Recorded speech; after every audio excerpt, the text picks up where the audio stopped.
अच्छा अच्छा, तुम रो मत। मैं तुम्हारा मदद करता हूँ। मैं तुम्हारे लकड़ियों को अपनी शरीर से लपेट लेता हूँ, लेकिन तुम लकड़ियों को ले जाकर पटकना मत, चुपके से रखना। बहुत समय पहले की बात है। एक गांव में एक परिवार रहता था। उस परिवार में 7 भाई और एक बहन थी। उनके माता पिता बचपन में ही देहांत हो गया था। सभी भाई बहन ने भी अपनी जिम्मेदारियां समझ ली थी। शुरू में सबको गुजारा करने में काफी परेशानी हुई थी, लेकिन समय के साथ उन्होंने माँ बाप के बिना जीना सीख लिया। ये उस समय की बात है जब समाज के पुरुषों का काम जंगली जानवरों, पक्षियों का शिकार करना और औरत का काम सिर्फ घर के काम काज करना और बच्चों को संभालना होता था। 7 भाई और बहन गांव में बड़े प्यार से मिलजुल कर रहते थे। दिन निकलते ही सातों भाई शिकार के लिए जंगल निकल जाते और बहन सबके लिए खाना पकाती थी और घर के बाकी दूसरे काम करती थी। भाई जब जंगल से वापस आते तो साथ में जानवर, पक्षी आदि को मार कर लाते थे। बहन उनके मांस को पकाती और सब भोजन करते थे। ऐसे ही दिन गुजर रहा था। एक दिन 7 भाई जंगल में शिकार करने के लिए गए थे। शाम होने वाली थी। बहन सबके लिए खाना बना रही थी। जब वह सब्जी के लिए हरा साग काट रही थी, तभी हंसिया की तेज धार से उसकी उंगली कट जाती है। कटी हुई उंगली से खून बहने लगी। बहन ने सोचा, अगर मेरे भाइयों ने कटी हुई उंगली और इतना सारा खून देखेंगे तो बहुत परेशान होंगे। इसीलिए अपने भाइयों को यह बात नहीं बतानी चाहिए और उनसे छिपा कर रखना होगी। इसीलिए मैं एक काम करती हूँ, इस खून को अपनी कपड़े से पोंछ देती हूँ। परंतु मेरे भाई कपड़े में लगे हुए खून के बारे में पूछेंगे तो मैं क्या जवाब दूंगी? मैं ऐसा करती हूँ कि मैं ये खून दीवार पर पोंछ देती हूँ, लेकिन फिर मेरे भाइयों को तो ये अच्छे से दिखाई देगा। क्या करूँ क्या करूँ? बहन बेचैन होकर इधर-उधर घूमने लगी, लेकिन उसे कोई ऐसी जगह नहीं मिली जहाँ वह अपना बहता हुआ खून पोंछ सके और उसकी भाइयों की नजरों से बच सके। उसे कोई उपाय ना मिलने पर उसने सोचा, एक काम करती हूँ, खाने के लिए जो साग बना रही हूँ उसी में ये खून पोंछ देती हूँ। इससे मेरे भाइयों को कुछ नहीं पता चलेगा। उसने साग में खून पोंछ दिया। शाम को सभी भाई जंगल से वापस आए तो बहन ने सभी भाइयों के लिए खाना परोसा। आज 7 भाई जब खाना खा रहे थे तब उन्हें साग बहुत ही स्वादिष्ट लगा। सातों अपनी उंगलियां चाटते रह गए और अपनी बहन की तारीफ करने लगे। क्या बात है बहन, आज बहुत स्वादिष्ट साग बनाई हो। इतना स्वादिष्ट साग तो मैंने अपनी पूरी जिंदगी में कभी नहीं खाया। हाँ भैया, मैं भी इतना स्वादिष्ट साग पूरी जिंदगी में नहीं खाया। बहन ने कुछ नहीं बोला। दिन भर के थके होने के कारण सातों भाई उस दिन जल्दी सो गए। अगली सुबह रोज की तरह जंगल में शिकार करने चले गए। वे सभी आपस में बात कर रहे थे कि रात के भोजन में बहन ने जो साग बनाई थी वो बहुत ही स्वादिष्ट थी। हमने तो आज तक ऐसा स्वादिष्ट साग कभी नहीं खाया था। सबने तय किया कि आज घर चलकर इसके बारे में अपनी बहन से जरूर पूछेंगे कि साग में उसने ऐसा क्या मिलाया था जो साग इतनी स्वादिष्ट बनी थी। शाम को सातों भाई जब घर आए तो दोबारा अपनी बहन की बनाई हुई साग की तारीफ करने लगे। हमारी प्यारी बहन, कल रात को तुमने साग में ऐसा क्या मिलाया था जो हम लोग उसे भूल नहीं पा रहे हैं? बहन बताना तो नहीं चाहती थी। वह सोच रही थी, अगर उन्हें पता चला कि मेरी उंगली कट गई है तो मेरे सारे भाई दुखी हो जाएंगे, इसलिए उनसे ये सब कहना ठीक नहीं है। मेरी प्यारी बहन, तुम्हें आज बताना ही पड़ेगा कि हमारी बहन ने इतना स्वादिष्ट साग कैसे बनाई। तुम्हें मेरी कसम है बहन, तुम्हें आज सच्चाई बतानी ही होगी। बड़े भाई का सब सम्मान करते थे, इसीलिए बहन को भी अब सच बोलना पड़ा। उसने धीरे धीरे सारी बात बताते हुए कहा, भैया, जब मैं साग काट रही थी तब मेरी उंगली कट गई और बहुत सारा खून बहने लगा। फिर मैंने आप लोगों से छुपाने के लिए साग में ही वो सार खून पोंछ दी। मुझे लगा आप लोग यह बात सुनकर बहुत दुखी हो जाएंगे। यह बात सुनकर बड़े भाई सोचने लगा, इसका खून से सना सब्जी इतना स्वादिष्ट लगता है तो इसका मांस कितना स्वादिष्ट होगा। रात को खाने के बाद सातों भाई सोने के लिए चले गए। सभी भाई कमरे में पहुंच गए। उसके बाद बड़ा भाई सभी भाइयों से कहने लगा, अरे भाइयों, हमारी बहन की खून की बूंदें जब इतनी स्वादिष्ट है तो सोचो उसके शरीर का मांस कितना स्वादिष्ट हो। हाँ भैया, आप बिल्कुल सही कह रहे हो। भैया, मैं भी आपसे यही बात कहने वाला था। सभी भाई अपने बड़े भाई की बातों से सहमत होते हैं, लेकिन छोटे भाई इस बात का विरोध करते हुए कहते हैं, भैया, आप लोग यहाँ क्या बात कर रहे हैं? अपनी छोटी लाडली बहन को काटकर खाने की बात कर रहे हैं। आप लोगों को शर्म नहीं आती भैया?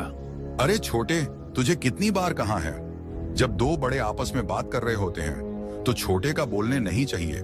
इस तरह छोटे भाई जब विरोध करता है तो बड़े भाई उसे डांट डपट कर चुप करा देते हैं। अगले दिन सभी भाई जब शिकार के लिए जंगल जाते हैं, जब वे सभी जंगल पहुंच जाते हैं तो बड़े भाई सबसे छोटे भाई से कहते हैं, अरे भाई, मैं इधर हिरण के बच्चे को जाते हुए देखा, तुम जाकर उसका शिकार करके ले आओ। बड़े भाई की आदेश पाकर छोटे भाई हिरण का शिकार करने के लिए चला जाता है। छोटे भाई की जाते ही बड़े भाई सभी भाइयों से कहते हैं, सुनो भाइयों, हम अपनी बहन को उसकी शादी के बहाने यहाँ लाएंगे, फिर उसे तीर मारकर उसका स्वादिष्ट मांस पकाकर खाएंगे। पांचों भाइयों को अपने बड़े भाई की योजना बिल्कुल अच्छी लगी।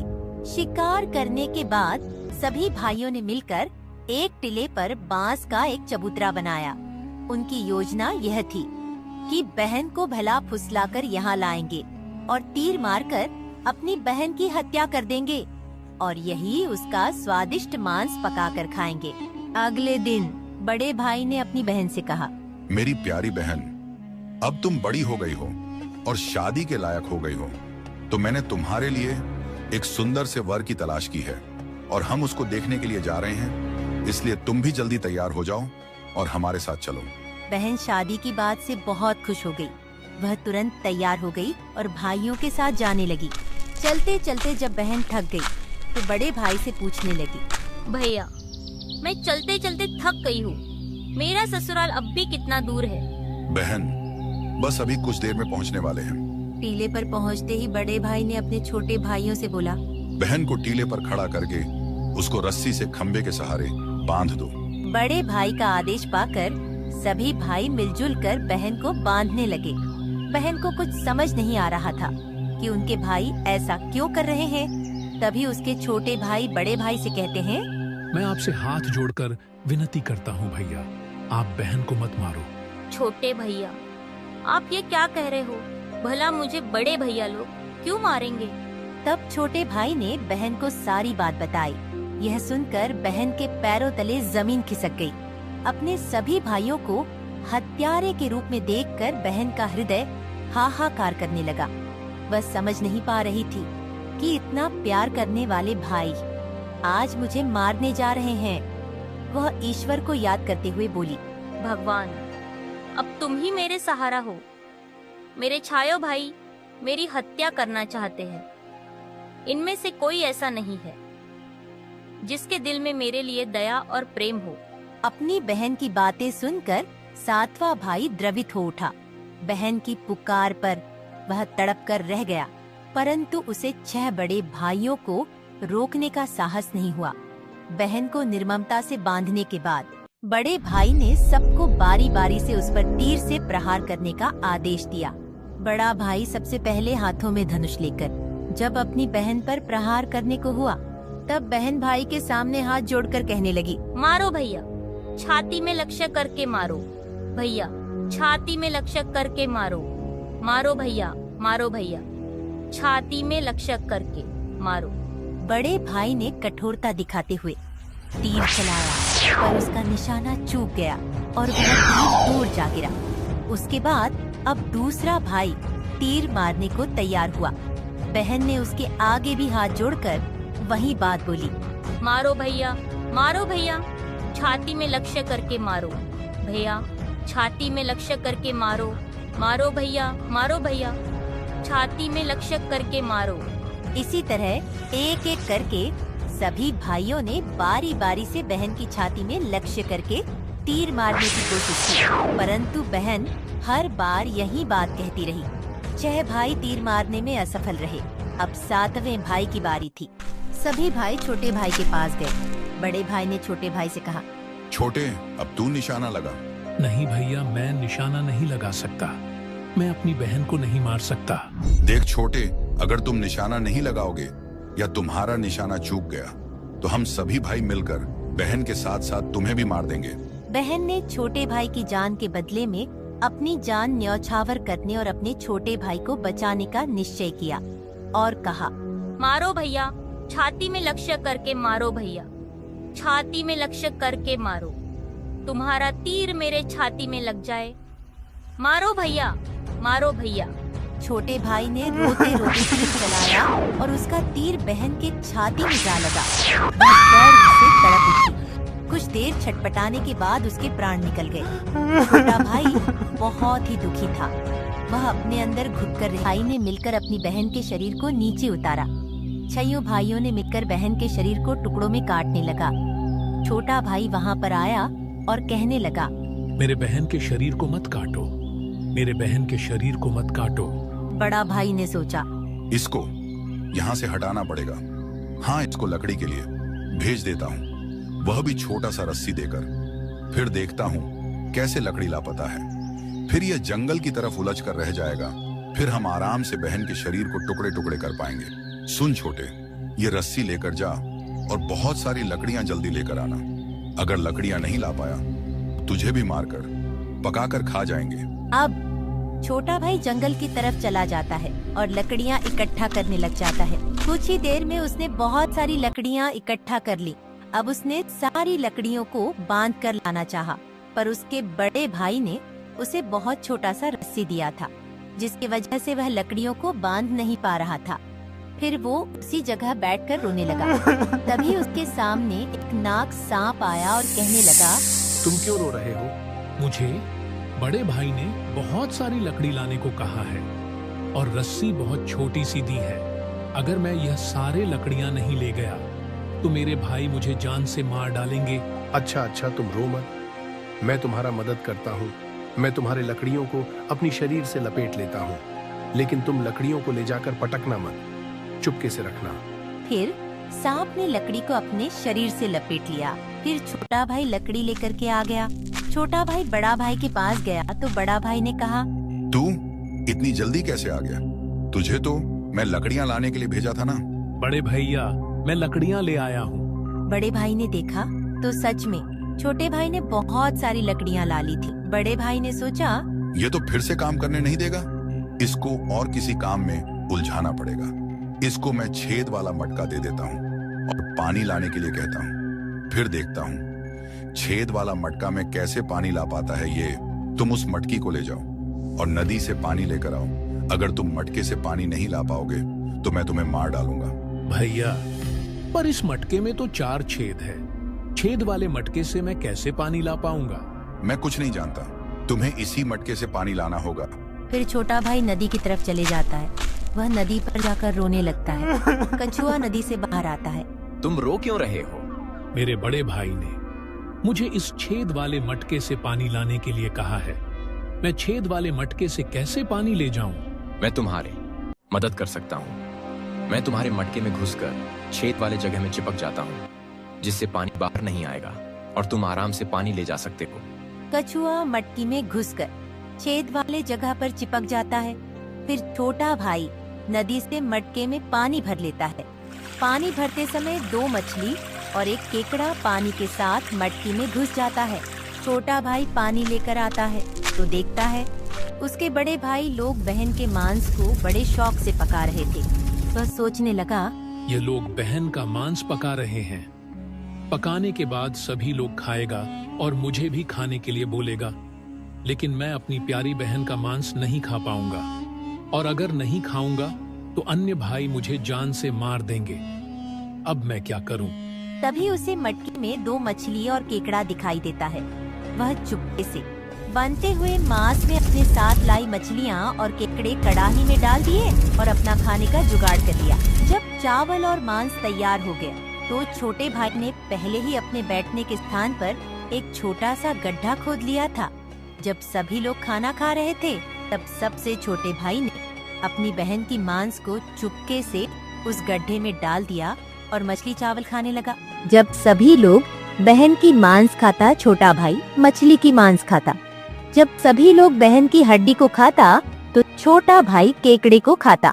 जब सभी ने बहन के शरीर का मांस खाकर अपना पेट भर लिए तो बड़े भाई ने सातवें भाई को कहा कि सुन छोटे, सारा जूठन साफ कर दो। छोटा भाई जो बची खुची हड्डियां और शरीर के अन्य भाग है इकट्ठा करके जमीन में गाड़ के ऊपर से मिट्टी ढक दिया। दिन बीतते गए। कुछ वर्ष के बाद जहाँ पर मिट्टी में बहन के मांस के टुकड़े और हड्डियां गड्ढे में डालकर मिट्टी डाल दिया था, उस स्थान पर एक बहुत सुंदर बांस का पौधा उगाया। धीरे धीरे वहाँ बांसों का एक झुंड बन गया। एक बार एक महात्मा उसी रास्ते से जा रहे थे। जब उन्होंने बांस का पौधा देखा तो उन्हें बहुत अच्छा लगा। उन्होंने बांस के एक हिस्से को काटकर एक बहुत ही सुंदर बांसुरी बनाई और वह उसे बजा बजाकर दिन भर लोगों के घर जाकर भिक्षा मांगते और बदले में खूब सारा उपदेश देते थे। महात्मा भिक्षा मांगने के लिए उसी गांव में गए जहां उसके सभी भाई रहते थे। उस समय सभी 6 भाइयों की शादी हो चुकी थी, जबकि सबसे छोटा भाई कंवारा था। जब महात्मा सबसे बड़े भाई के घर गए और बांसुरी बजाते हुए भिक्षा मांग रहे थे, तब बांसुरी से आवाज आ रही थी, यही है दुश्मन सबसे बड़ा, बड़े भाई के घर नहीं बाजरे, बांसुरी दया प्रेम सब छोड़कर रिश्ते में यही दाग लगाया है। नहीं बाजरे बांसुरी, यही है दुश्मन सबसे बड़ा। बांसुरी से बार बार निकल रही इस तरह की आवाज से बड़े भाई के पसीने छूटने लगे। उसने अपने पत्नी से महात्मा को तुरंत भिक्षा देकर विदा करने को कहा। उसकी पत्नी ने जल्दी से भिक्षा देकर महात्मा जाने को कहा। इसी तरह महात्मा सभी बड़े 6 भाइयों के द्वार पर गए और भिक्षा मांगते सभी के द्वार पर कदम रखते ही बांसुरी से स्वयं यह आवाज आने लगती। उन्होंने भी अपनी पत्नी को तुरंत ही कुछ भिक्षा देकर महात्मा को विदा करने को कहा। बाजो रे बांसुरी मेरे सबसे छोटे भाई के घर, मन की बात मन में छुपाकर युग युग से रखा है। बाजो रे बांसुरी यही है मेरे सबसे प्यारे भाई का घर। महात्मा की बांसुरी से इतनी प्यारी और दिलचस्प आवाज आते ही छोटे भाई ने उन्हें सम्मान के साथ अपने घर में बैठने के लिए बुलाया और जलपान से उनका सत्कार किया। उसके बाद बांसुरी के विषय में चर्चा होने लगी। महात्मा जी, आपने ये बांसुरी कहाँ से ली है? बालक, जब मैं रास्ते में आ रहा था तो मुझे एक बांस का पौधा दिखा। वह मुझे बहुत ही प्यारा लगा। तब मैंने उसको काटकर ये मधुर बांसुरी बनाई है। महात्मा जी, क्या आप मुझे ये बांसुरी दे सकते हैं? पता नहीं क्यों ये बांसुरी मुझे मेरी बहन की याद दिला रही है। छोटे भाई ने उस बांसुरी को लेने की प्रार्थना की तो महात्मा ने उसे वह बांसुरी सौंप दी। महात्मा के चले जाने के बाद छोटे भाई ने उस बांसुरी को अपने बिस्तर के सिरहाने की तरफ साफ सुथरे स्थान पर रख दिया। कुछ दिनों के बाद छोटे भाई के घर में परिवर्तन दिखाई देने लगा। जब वह काम से घर लौटकर आता तो सारा घर साफ सुथरा रहता और सारा सामान सजाया हुआ रहता। जब रोज रोज यही बात होने लगी तो छोटे भाई ने अपनी भाभियों के घर जाकर पूछा कि भाभी, आप मेरी गैर हाजिरी में आप लोग मेरे घर की साफ सफाई करती हो क्या? हमें अपने घर के कामकाज से तो फुर्सत नहीं है, तुम्हारा घर कैसे साफ करेंगे? छोटे भाई को यह देखकर बड़ा आश्चर्य होता था कि उसका घर रोजाना साफ सुथरा कैसे रहता है, जबकि वह खुद काम काज में इतना व्यस्त रहता था कि घर के लिए समय ही नहीं मिलता था। उसने यह रहस्य जानने का निश्चय किया। एक दिन वह काम पर नहीं गया और घर के एक कोने में छिपकर बैठ गया। जैसे ही घर में खामोशी छाई, जहाँ एक बांसुरी रखी हुई थी, वहाँ से उसकी मृत बहन जैसी दिखने वाली छाया बाहर निकली। वह चुपचाप घर की सफाई करने लगी। उसने एक एक सामान को उसके सही स्थान पर रखा, पूरे घर को चमकाने लगी। उसकी हर हरकत में एक अपनापन था, मानो वह किसी अपने के घर को सजा रही हो। युवती ने धीरे धीरे अपना काम खत्म किया और फिर जैसे आई थी वैसे ही उस बांसुरी में समाने लगी। छोटा भाई यह सब देखकर हिल भी नहीं पा रहा था। जब वह पूरी तरह बांसुरी में समा गई, तब जाकर उसने राहत की सांस ली। अगले दिन वह तुरंत जंगल में एक प्रसिद्ध साधु बाबा के पास गया। उसने साधु बाबा को बताया, महाराज, मेरा घर अपने आप साफ हो जाता है। मेरी बहन जैसी दिखने वाली एक छाया एक बांसुरी से निकलती है और मेरा घर पूरा साफ कर देती है। उसके काम करने के तरीके में पूरा अपनापन होता है। साधु बाबा ने ध्यान से उसकी बात सुनी और फिर गंभीरता से बोले, बेटा, यह कोई साधारण घटना नहीं है। मैं तुम्हें एक उपाय बताता हूँ, तुम ध्यान से सुनो। जब वह तुम्हारी बहन जैसी दिखने वाली लड़की की छाया उस बांसुरी से बाहर आए, तुम तुरंत उस बांसुरी को आग में डाल देना और उस लड़की की छाया पर गंगा जल छिड़क देना। इससे वह आत्मा अपने पुराने शरीर के बंधन से मुक्त हो जाएगी और मानव रूप में लौट आएगी। लेकिन याद रखना, अगर तुम यह करने में जरा भी देर करोगे तो शायद वह हमेशा के लिए गायब हो जाएगी। छोटे भाई ने साधु बाबा की बात को गंभीरता से लिया। उसने तय किया कि वह अगले दिन ही यह उपाय करेगा। अगले दिन भी वहाँ काम पर नहीं गया। वह फिर से उसी जगह छिपकर बैठ गया। इस बार वह पहले से ज्यादा सतर्क और तैयार था। उसकी आंखें बांसुरी पर टिकी थीं। तभी वही हल्की सरसराहट हुई और बांसुरी से वही रोशनी निकली। धीरे धीरे उसकी बहन फिर से प्रकट हुई। उसने हमेशा की तरह घर की सफाई शुरू कर दी। जैसे ही युवती ने अपना अंतिम काम पूरा किया और वापस बांसुरी की ओर बढ़ी, छोटे भाई ने झटपट बांसुरी को उठाया और उसे आग में डाल दिया। बांसुरी जलते ही उसमें से एक तीव्र रोशनी फूटी। पूरे कमरे में उजाला फैल गया। युवती अचानक रुक गई। तभी छोटे भाई ने बिना समय गंवाए तुलसी गंगा जल उस पर छिड़क दी। जैसे ही तुलसी गंगा जल की बूंदें उस लड़की की छाया के ऊपर पड़ी, अचानक एक चमत्कार हुआ। धीरे धीरे वह मानव रूप में परिवर्तित होने लगी। छोटा भाई एकदम चौंक गया। वह अपनी आंखों पर विश्वास नहीं कर पा रहा था, जिससे वह एक दर्दनाक हादसे में हमेशा के लिए खो चुका था। आज फिर से उसके सामने खड़ी थी।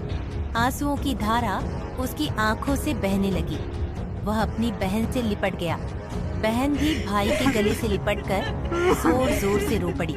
दोनों एक दूसरे को देखकर फूट फूट कर रो रहे थे। छोटे भाई ने अपनी बहन का हाथ थाम लिया, जैसे वह कभी उसे दोबारा खोना नहीं चाहता था। छोटे भाई ने तय किया कि वह अपने 6 भाइयों को उनके पापों का एहसास कराएगा।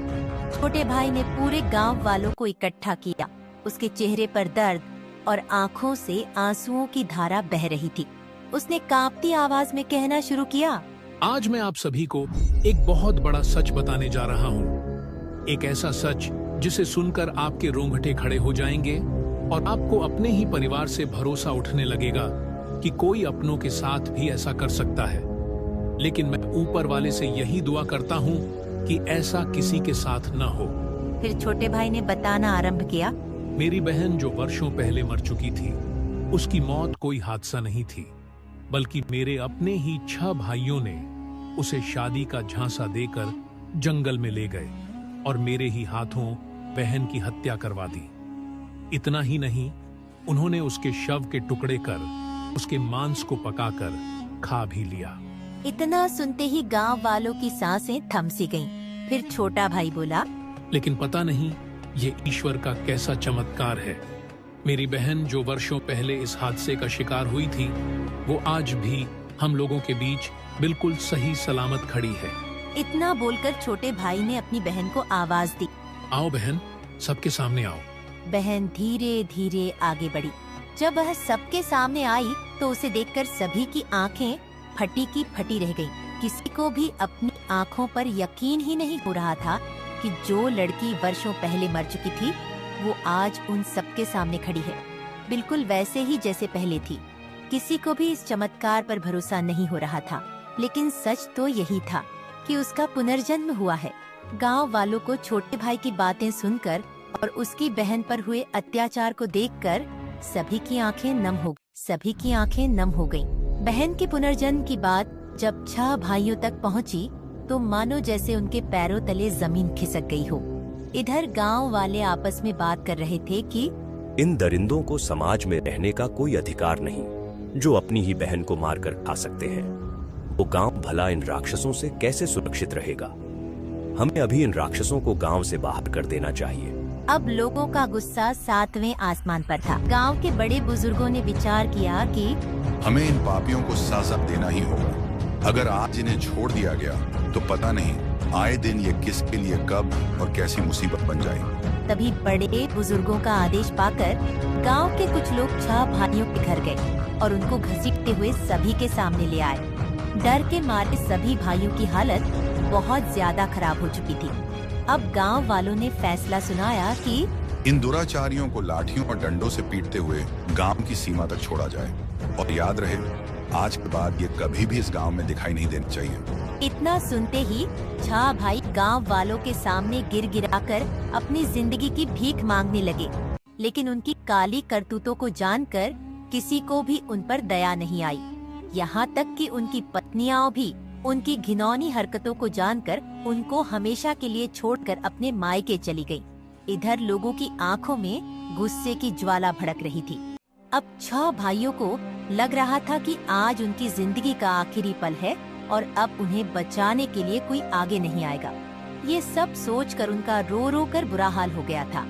लेकिन तभी उनकी ऐसी दुर्दशा और बेबस हालत को देख बहन से रहा नहीं गया और वह उनको बचाने के लिए आगे आई और रोते हुए गांव वालों से बोली, मैं मानती हूँ कि मेरे भाइयों की गलती माफी के लायक नहीं है, लेकिन हैं तो ये मेरे अपने ही भाई। इन्हें अपनी गलती का एहसास हो चुका है। मैं आप सभी से हाथ जोड़कर विनती करती हूँ कि इन्हें अपनी गलतियों को सुधारने का एक मौका दीजिए। बहन रोते हुए गांव वालों से मिन्नतें कर रही थीं। ये सब देखकर 6 भाइयों का हृदय कांप उठा। वे आपस में एक दूसरे से कहने लगे कि जिस बहन के ऊपर हम लोगों ने इतना अत्याचार किया, आज वही हमें बचाने के लिए सामने खड़ी है। उन्हें अपनी गलतियों पर गहरा पछतावा होने लगा और वे फूट फूट कर रोने लगे। बहन का अपने भाइयों के प्रति प्रेम और क्षमा भाव को देखकर गांव वालों का हृदय भी पिघल गया। उन्होंने भाइयों को माफ कर दिया। भाई को माफ होते देख बहन बहुत खुश हुई और उनके पास गई। तभी सभी भाई रोते हुए बहन के सामने हाथ जोड़कर अपने किए की माफी मांग रहे थे और अपनी गलतियों को कोस रहे थे। बहन से अपने भाइयों की आंखों में आंसू देखे नहीं गए और वह खुशी खुशी अपने भाइयों को माफ कर दी। सभी भाई बहन से लिपटकर रो पड़े। ये सब देख गांव वालों की भी आंखों में आंसू झलक आए। अब सभी भाई बहन को लेकर अपने घर लौट गए। अब सभी भाई अपनी बहन से अत्यधिक स्नेह करने लगे और पहले से भी ज्यादा अपनी बहन का ख्याल रखने लगे। वे हंसी खुशी अपनी जिंदगी बिताने लगे।